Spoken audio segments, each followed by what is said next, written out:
Hi guys, welcome back to another ep of the SAFFY and DEW Show. Today, I'm in London, first day of lockdown, while Dew is in Singapore.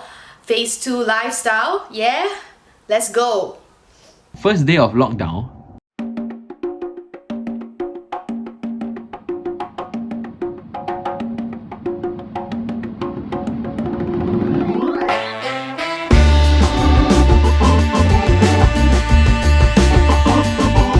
So guys, in today's episode of SAFFY and DEW, we are gonna talk about mental health. Not really like we are not gonna go deep into it because me and Saffron had a fair share of going through like dark places in our mind, and we kind of want to share about it because I think when I was going through that, I was talking to Saffron like almost every day, and Saffron also had a fair share of that lah, right? So we're gonna share with you guys about it, how we went through it, what happened.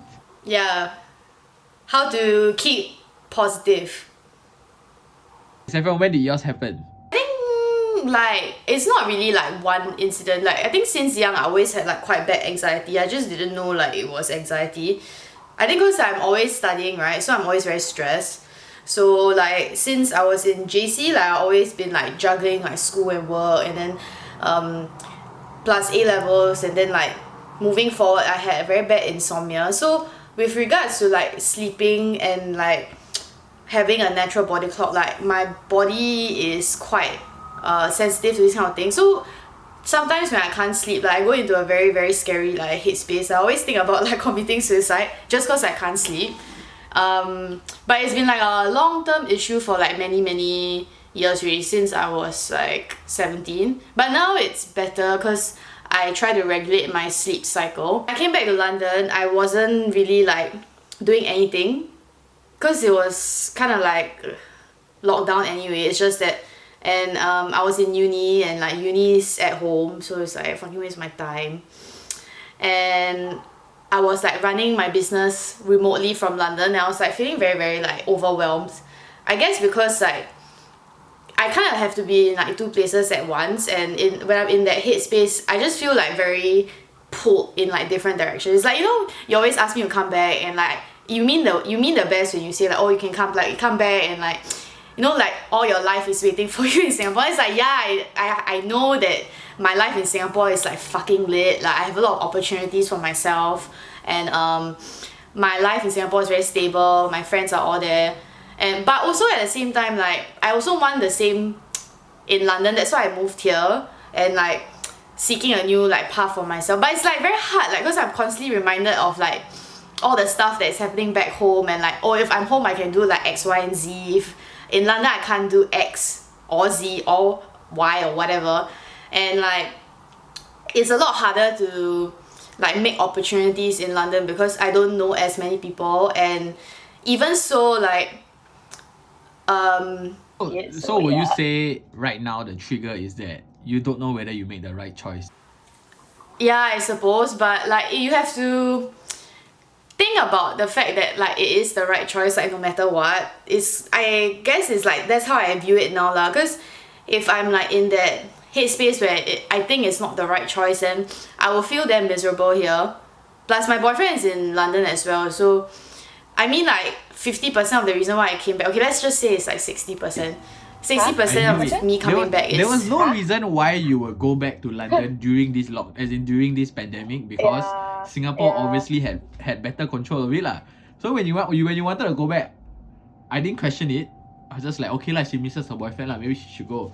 And then 2-3 months or 2 months after you're back in London, you tell me you want to come back already. Then I was like, yeah, I mean like I do it for love, yo, but yeah, so I guess I was like quite pissed at the situation. And it's not like, you know, last time when you can just like come back whenever you want, because you know like there's no like travel restrictions, but now there's like so many restrictions in place. You can't just like pick up a flight and leave, because I don't mind like flying back and forth. Like I think it's quite fun to fly, and I enjoy traveling, but now I kind of like stuck, and I hate being stuck.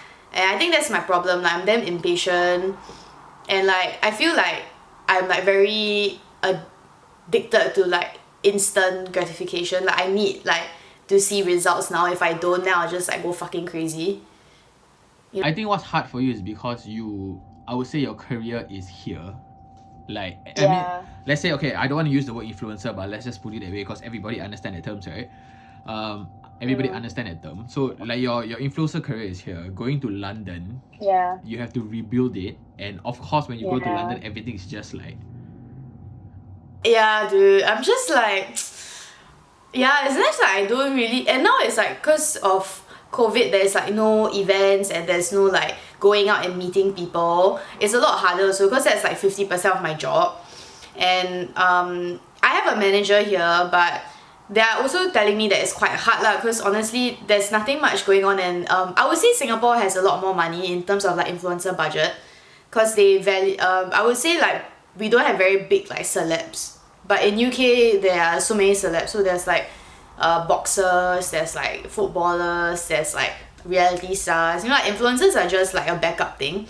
So so like we're not really a necessity. So yeah, that's like another hurdle in terms of like generating revenue that you overcome. Also, you have like very big time bloggers with like 1 million followers. So I was just like, fuck, like, obviously I don't have 1 million fucking followers. How the fuck am I gonna compete? So I'm just like, I just study lor. Like actually I don't even study that much now. So, okay, Yeah. so now, have you had any recent, like, moments? Recent what? Like, recent moments where, you know, like you wanted to kill yourself or whatever? I guess when like I launched my collection, my second collection, there was like a lot of hiccups that were happening before that. So I was like, fuck, like I'm in fucking London, I can't do shit, and it's like fucking annoying. Cause I like to be like in complete control of like things that I'm doing, and furthermore this is like my baby business, right? So obviously I want everything to go perfect and I want it to like be on point all the time. And then yeah, I guess when it all came out, I was just like, fuck, I like don't really know what to do anymore. Like I damn stressed. And I was just like reflecting, like maybe I don't really want to be an influencer anymore because it's just quite draining sometimes. But then I'm just like, no, like I still like my job. And I like interacting with people. It's just sometimes it gets very taxing, and like you just need to learn how to like just let it go. How do you cope with it now then? How do you cope with your anxieties? I guess I saw a therapist. So when I was in SMU, that was like my breaking point. So in SMU I had like severe anxiety. Like I couldn't sleep for days, and then like my anxiety morphed into like some kind of like monster in my head. Like that's how I picture my anxiety. So I was like telling my older friend lah, then my friend was like, oh, my friend is actually a therapist, like do you want to talk to her? Then I was like, oh, okay, sure. So I started talking to this therapist, and like I guess it's nice to talk to someone who doesn't know anything about you. So there's like no judgment, and like a therapist doesn't give any feedback as well. They just listen to you, and then they make you like question why you're thinking like that, which is quite helpful, I would say. And following that, I actually I had like a really bad panic attack post like breakup with Shannon in Bali, because I guess because like he works in Bali, right? So I was just like feeling very overwhelmed because I wasn't like coming to terms with the breakup yet. This was like 3 months after we broke up. Then I was there for work, and yeah, then after that I was in Bali, and then like everything just came like rushing to me. So I was just like, fuck, I feel like I'm gonna fucking die. So I couldn't sleep until like 5 a.m. and then eventually I went to bed. But the next day I went for this like float pod thing. They like walk you through this whole like Zen building, and then you go into a pod. Then it's like an open swimming pool, and then you just float in like salt water or something for like an hour. So you like become like, then once you're in the pod, your mind just drifts. So your mind relaxes to like a very, very slow state. And in that state, you get to like reflect on stuff. I know it sounds very pretentious, but I really enjoyed it. So like then after that I set some goals, like, oh, I want to like journal a lot. Yeah, for me journaling helps because I get to release like my thoughts on paper. So I don't really need to like tell it to someone, because sometimes I don't feel like telling it to people because it's very private things. So I just like write it on paper, and in that sense like it just seems like a way to like give out all that output, or it's just like negative energy coming out. And then you feel a bit more light, and like you feel a bit more free, and then your headspace is also a bit more clear before bed, and it helps you fall asleep. Right. Right. Let me tell you why I disagree with. I don't want to diss like therapists, because I know it's a profession. I'm not saying that it doesn't work, but it did not work for me lah. So I've been to therapists. Oh, you saw a therapist? Yeah, I've been to like therapists before. Yeah. And then like I feel like a lot of it is like template answers kind of things. Like they just listen, and then they I mean, because it's a profession, actually they learned this in school and whatever it is. And I feel like they have a mind map where whatever you say, right, they will just point it to somewhere, and then that somewhere is like, oh, you know, this is the answer lah, right? And they also don't give out their numbers to their clients, in which I totally understand why. You get what I mean, right? So they say, so I actually asked her for her number, because like I say, what if it hits me again? Like, what if I feel like, you know, doing this again? She's like, no, we cannot give you our numbers because blah blah blah blah. I have no idea why. Okay, then to me it's just like, so if I feel like doing it, I know I can call a friend, but if I've been building this relationship with you already, and if I feel like doing it at night, I only can see you in the morning after, which is like too late. Right? I guess because your therapist and my therapist, I guess, is slightly different, because I think mine is branded more as a counselor. Because she did, I think there's two difference, right? Like psychology and, what's the other one? There's like two, psychiatrist. So I think psychiatrist is like more the doctor route, so they like prescribe you medicine and stuff.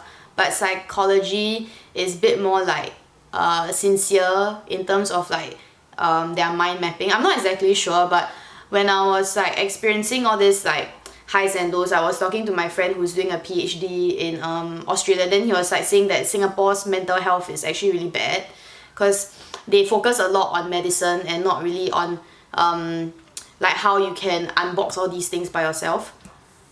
Yeah, that I agree. Yeah, so a psychiatrist is the one that gives you the medication, and how they prescribe you the medication is from the psychologist. So from the results that after you see the psychologist, give the psychiatrist, and then they give you the medication. Yeah, I guess the difficult part is this, right? When you speak to friends, they can be there for you as a friend, but they are not professionals. And sometimes you need help from a professional. But when you go and see a professional, they don't have that friend value that you get when you speak to your friends.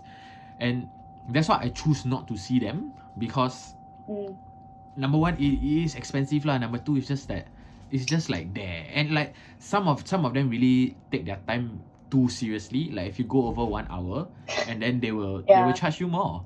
And then but then to me it's like, but I haven't even pointed my problem out. I can't be like go in and like ma'am, I want to jump down. This is like, why? Oh, this cannot be what? You have to fucking paint the story for them.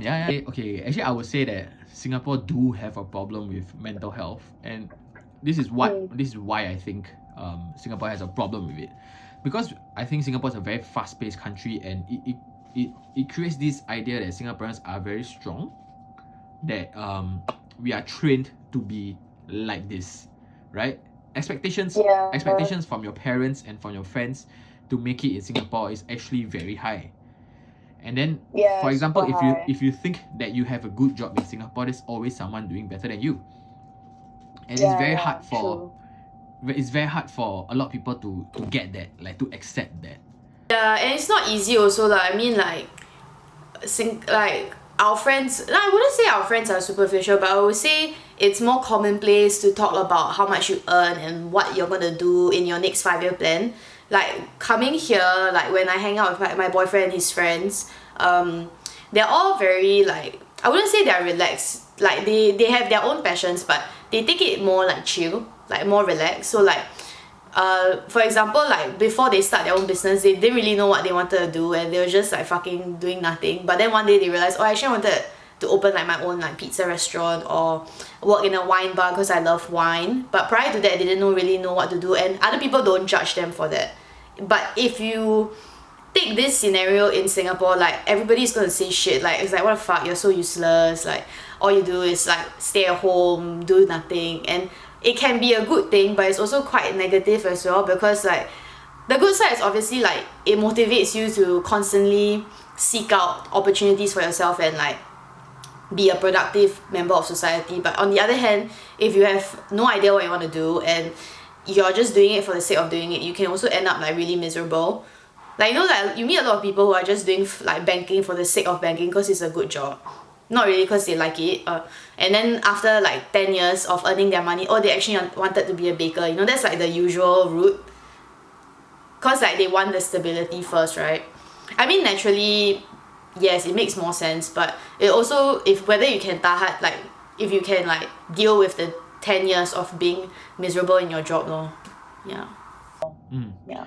To be honest, I never really understood like mental health until this year. Like I'll be fucking honest with you. Like, and I feel like it's, but I never dissed mental health before. I never tell people like, hey, just get over it, this kind of things. I kind of understand where they're coming from, but I'm always the kind of guy, right, that like I point A to B also, like it's like problem solution, problem solution, problem solution. But what I realized about mental health is that when I was going through it, it's never like that. I feel like a lot of people know that there are solutions, but there's this block in your head that don't want you to go straight to that solution. There's always something else, and that something else is very hard to explain. So what I went through, right, was so the reason why I only understood mental health this year is because I went through it. So like I left Gravity Media at like I left Gravity Media like during circuit breaker, and I was actually perfectly fine with it. Like I was just like, okay, this is my chance to do something about myself or find a new job lah, right? So COVID-19 circuit breaker, I was sending out like resumes like every day, right? There were some companies that were like, okay, we're gonna hire you, sign contract already, say my salary, everything already, and my salary was like way higher than what I was getting previously. So I was like, okay, yeah, maybe like, you know, it was the right choice. This is right for me lah. The end of the day, I think a circuit breaker got extended, and these companies, like, I think they never foresee like, okay, we are not gonna be okay for the next year, and that's why they said they're gonna hire me. And then after I signed a contract, before they could sign it, they were like, I don't think we can hire you anymore. Can't. Yeah. So then I was like, that's when it started hitting me. Like, two companies did this to me, you know, two, not even one, two. And I was just like, fuck, I need to do something with myself, right? So then I started like looking at like, okay, what am I good at, you know, this and that. And then I realized that I never really pursued this influencer career before, so let's do it lah. So then I did this show, firstly. Secondly, I also launched my own YouTube channel. While I was doing that, I was very distracted. So I was like, okay, yeah, maybe it did a bit of good for me, because like some clients wanted like to buy the SAFFY and DEW show, or even like wanted to buy my vlogs or whatever it is. But after a while, I realized that this is not it. Like, I still don't feel complete. Yeah. You get what I mean? And then what I realized and then I started to like go back to the drawing board. Like, okay, what's the problem, right? I realized it was this. For the past 9 years of my life, I've been working in an office. Every day I wake up to friends. Right? So my colleagues, wherever I work, I'm very close to my colleagues. I wake up to friends, I eat lunch with them, I eat dinner with them sometimes, or most of the time, and then I come home, and then my day repeats. And then when I go into this, right, it's like, in a way, I'm in like entrepreneurship, right? And then I realize that I wake up, I'm alone. And then I eat alone. When I have ideas, I share it with myself. Alone. Yeah, like everything was fucking alone, dude. Yeah. And then that's where everything just started spiraling down, and just telling myself like, I cannot do this, I cannot do this, blah blah blah. And then I understood. And then there was one question where I watched this video online, and then someone asked this question: why do depressed people let themselves go into that state? Yeah. While it's a very insensitive question, I think it makes a lot of sense. Because like, okay, for example, you can choose to ignore things, right? So that's how you don't put yourself in that situation. Which is like, yeah, okay, it makes sense. But then now I understand it's just that as much as you have control of your brain, you do not have control of your brain. Yeah, you don't. That's why it's also like quite a hard like road to walk, because you're already so like vulnerable, and then like, you know, that's why, you know, when like sometimes you talk to your friends and you don't really understand what's going on, then they say something really insensitive, then it might kind of trigger you as well. So it's like you also have to like build up your own, I wouldn't say self-defense, but like your mental strength. It's not easy as well because like for example, you were in a very different social circle prior to your new career, right? So I guess like that was like your support and your support base and something very stable for you. Yeah, and now you're like you feel more alone, which is not a bad thing. I guess it's just like a new way of life now, and in that sense, you have to come to terms with the fact that you're actually gonna be very lonely. I guess for me, I'm quite used to it because I've been doing it for many years really. So I don't mind being alone. I just have like I have a small group of friends, and it's nice when you're in a relationship, then you have someone to lean on, and then my mother. But for you, I guess you had to like get used to the fact that, oh, I can't see my friends every day, you know, and like it's quite upsetting lah. And I don't have a good family also. Only my family is like five. Yeah. It's your bro. Yeah, so it's Your like, bro. and then like right now I'm single, right? And then Are you? Are you? I am. You're not dating. So, so here's another thing. When I was going through that shit, right, I was seeing a girl, and like this girl, she talks a lot about mental health and blah blah blah blah. And when I told her about it, what I got out of it is that she didn't understand it. Even though she says she understand, but she didn't. I mean, she's saying that she was going through her own shit. But I feel like if I am going through my own shit and you are going through my own shit, that makes us two depressed people. So why can't we understand each other? And every day, I was trying my best to understand her. But what I realized is that when I was trying my best to understand her, yes, I was distracted, but at the same time, I was pushing my problems down, and I couldn't find solutions to my problems at all. Yeah. Yeah, and I think like cause when you guys were dating, you were also telling me like all the issues that y'all were facing, and I think furthermore the fact that you're in a relationship and the person that you're with doesn't really understand where you're coming from, or it's okay not to understand, but more importantly, the person needs to try, I guess, or like try to empathize, because that's all you're trying to look for actually. Like you just want someone to say like, it's okay, like I don't really understand, but you know, I'm here for you and we can like go through this together, and you know, every day is a new day. Like tomorrow, like you may not feel like this. Like that's how like I cope with like when I'm feeling down. Like, you know, like tomorrow is a new day. Like I just look at like some children, and then like the children make me happy, or like some dogs, you know, like dog videos. Yeah. Somehow I'm the kind of guy, my head is always greater. Yeah. Yeah, I really, I'm not gonna like say like I'm very smart, but my head is always greater, and like this time I felt like I lost. Yeah. What do you mean by greater? Like for example, if I'm feeling a certain way, I can change and not feel this way, and I can do this very well. Like previously, I was very good at ignoring things, ignoring people. I was very good at like not caring about a lot of things. Like my mind was really like I really feel like my mind is very great. You get what I mean? Yeah. Just blocking bad stuff out lah, basically. Yeah. And then like suddenly it's just like, you know, and like my room being black also plays a part. Yeah, I don't really like the black color theme. Look very sad.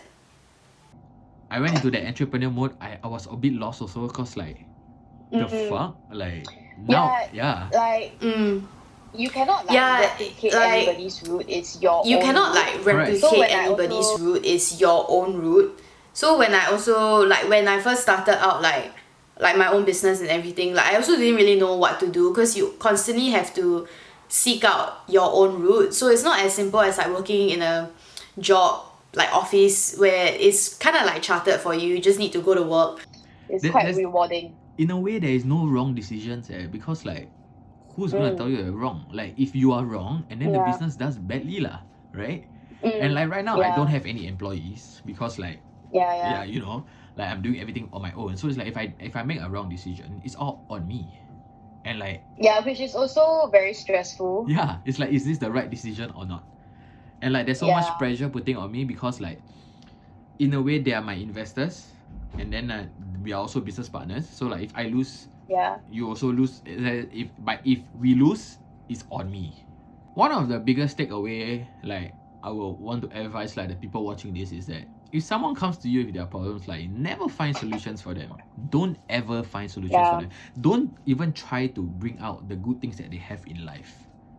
Because I feel like once you do that, they will say you don't understand.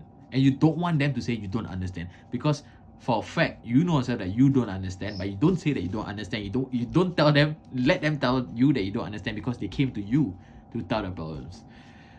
By good things you mean like, oh, you should be grateful for like XYZ, is it? Yeah, That's what I feel like doing that, right, makes the person feel more like, what the fuck are you trying to say? Like, I'm not grateful. Like am I doing something else wrong? You know? Yeah. I guess it's good to remind things you should be grateful for. So like, but when you hear it from another person, like, oh, you should be happy because you have all these things in your life, then it's just like yeah, I fucking know it lah, but like I kind of don't appreciate what I have now because I'm feeling in this headspace. So maybe if you like approach it in like a more like a nicer way, I guess, then it helps also. Like, don't just like throw it out there. Yeah, it's really just listen. And if you want to ask questions, or if you find like, if you think like, okay, maybe the problem is that Saffron doesn't sleep enough, you know, like you don't ask it like, you don't say it like it's because you don't sleep enough, like, you also don't want to sleep early, that kind of things. Don't say this kind of things. I feel like it should always be a question. You should always lead in like, do you think that it might be, you know, and then you listen to what they say first. Don't be so like aggressive with it, like, and this is what I was like last time. I always find solutions, and I always be like, this is the problem, let's go and fix it lah. It's not that simple, man. Yeah, that's why a lot of people don't like you. I only do that to my close friends, okay? Fucker. Yeah, true. Like, I mean, I don't mind when you like tell me all these things, because that's how you are as a person. But I remember sometimes when like we will hang out with other people, and then like they are not very close to you, and then you are quite like I wouldn't say you're rude, but you're quite abrasive with your comments. So like you won't think of how they will react, you just say whatever comes to mind. Then they're like, what the fuck, this is damn rude. And I was like, no lah, he means well. Then like, he's a fucking asshole, like all he does is like fuck girls. Then I was like, okay, like relax. But yeah. Oh man. But you have matured. Yeah, I guess like, the funny thing is that the last time we filmed Just Saying, right, which was last week, Jade also told me the same thing. He said like, I haven't like, she said like the past few months you really grew up a lot. And I feel like Jade say that to you? Yeah. She said, I don't know whether the viewers will know it, but I feel like you grew up a lot. And then like, when I went home, I thought about it. And then I feel like it was really because I went through that. And also like this entrepreneurship, it forced me to like get out of my comfort zone and be like just better lah, you know? That's great. Yeah. So we come to the end of this episode, guys. I hope you guys liked it. Yes, it's been a while since we released anything, and to be honest, it was my fault. Yeah, it's fucking Dew's fault, bitch ass. I'm busy. This girl has been messaging me like, oh, we want to do this, want to do this, want to do this. Then I'm like, okay. But then like keep cancelling. Yeah. We'll try to release. We'll try to release more episodes on SAFFY and Dew. And see you guys soon lah.